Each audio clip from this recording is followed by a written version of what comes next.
What's going on, guys? Boss36 here, back to our video, and today here to give you guys yet another album review. And this one has been not only one of the most anticipated albums of this month of February, but one of my most anticipated albums of the year. And of course, that is going to be the newest offering from Norwegian black metal legends Mayhem with Liturgy of Death. This album comes out on the 6th of January of 2026 on Century Media Records. This is their 7th full-length studio album overall. It's been formed in Oslo in 1984 in Norway. And I actually ranked these guys just last year at the beginning, or a little bit at the beginning of November.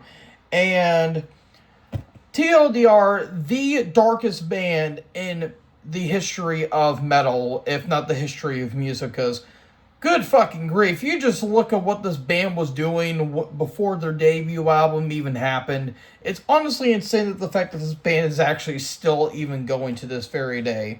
Now, I did rank their albums not that long ago, and if you guys have seen my ranking, I am a huge fan of their last album, 2019's Damon, and was absolutely stoked to hear that this new album was being dropped. And I have yet to hear a single from this one, so I kind of went in this one with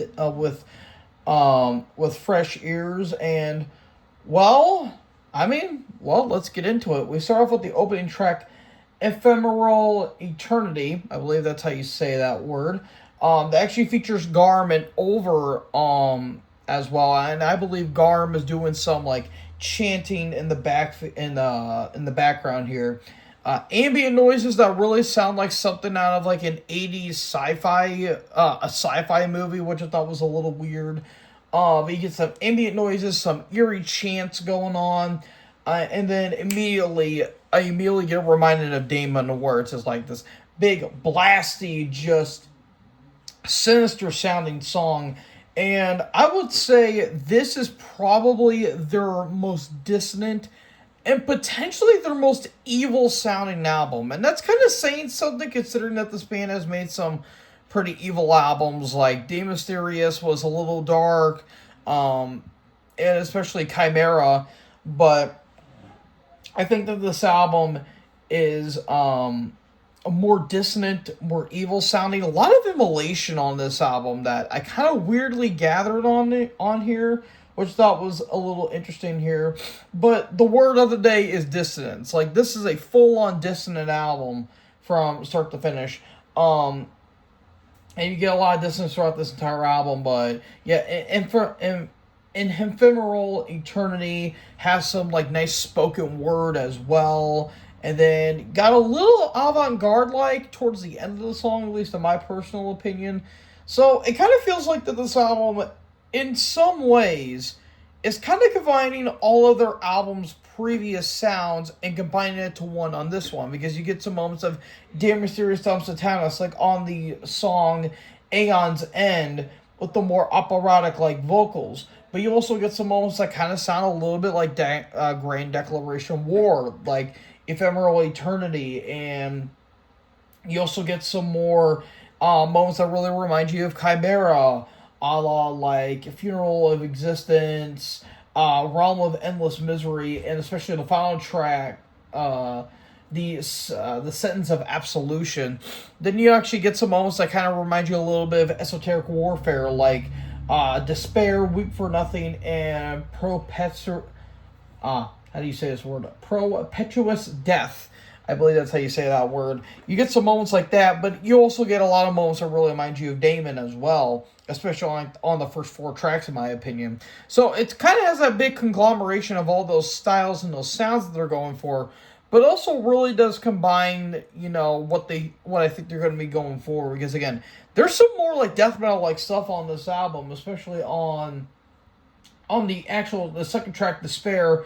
The riffs and the melodies really remind me of Morbid Angel, and I was thinking more Altars, but re-listening to it, more like Blessed Are the Sick, which I think is a little more interesting. But again, the more, operatic like vocals that again really remind me of De Mysterious, but also the ambience on this album. Like, the ambience and the atmosphere on this album are absolutely evil sounding. which is kind of, par for the course when it comes to black metal. But this one in particular, I really love the dissonance on this album on that track as a whole. Then we get to Weep for Nothing, which is the second longest track on the entire album, a little over 7 minutes. And again, more dissonance, more melody, the more kind of batshit crazy stuff that Attila does. And the production was actually done by Tor Senior, or Sojourna, I think that's how you say his name. He did the last album as well. And I'll talk about the production here later, but I really love how the guitar harmonies and the melodies on this album really bring out that cold, dissonant atmosphere on this album as well. But actually, all the lyrics were actually written by Attila, believe it or not. But man, Hellhammer or Necrobutcher just fucking killed on this album in particular. Then we get to Aeon's End. Again, really reminds me of Dave Mysterious Dump Satana, some more operatic vocals. I've written kick drum is on IR. Like, this kick drum is going through the fucking ringer on this album because Jesus Christ. I mean, Hellhammer is... Oh, wait, is it Hellhammer or is it Necrobutcher? Let me see. It is... Alright, Hellhammer. I keep getting those two mixed up. Hellhammer is just beating the shit out of that drum kick. Like, it's almost pleading for its life at this point. Because the speed is really up in the... really got upped in the mix here. Then we get to Funeral of Existence. More triplet chugs. More of a mid-tempo track in some capacity. In Mayhem's way, in some capacity. Still evil, still blasphemous. Really damn good song here, though. Then we get to Realm of Endless Misery. Evil sounding, like almost like deicide levels of blasphemy.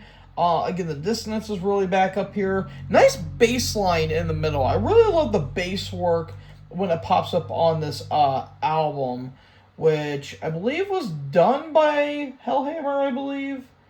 Or, no, I think it was done by Necrobutcher. Really love the bass on this album.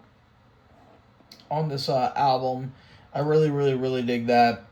And then we get to Propitious Death.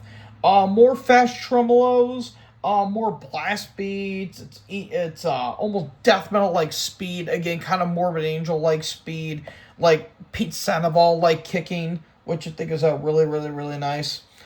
You got a nice heavy groove on that song as well, which I really dig. Then we get to the final track of the Sentence of Absolution. More dissonant melodies. You get some like raspy like vocals. I really love the throat singing that Attila does. And Attila's vocals, I know people are pretty divisive on him.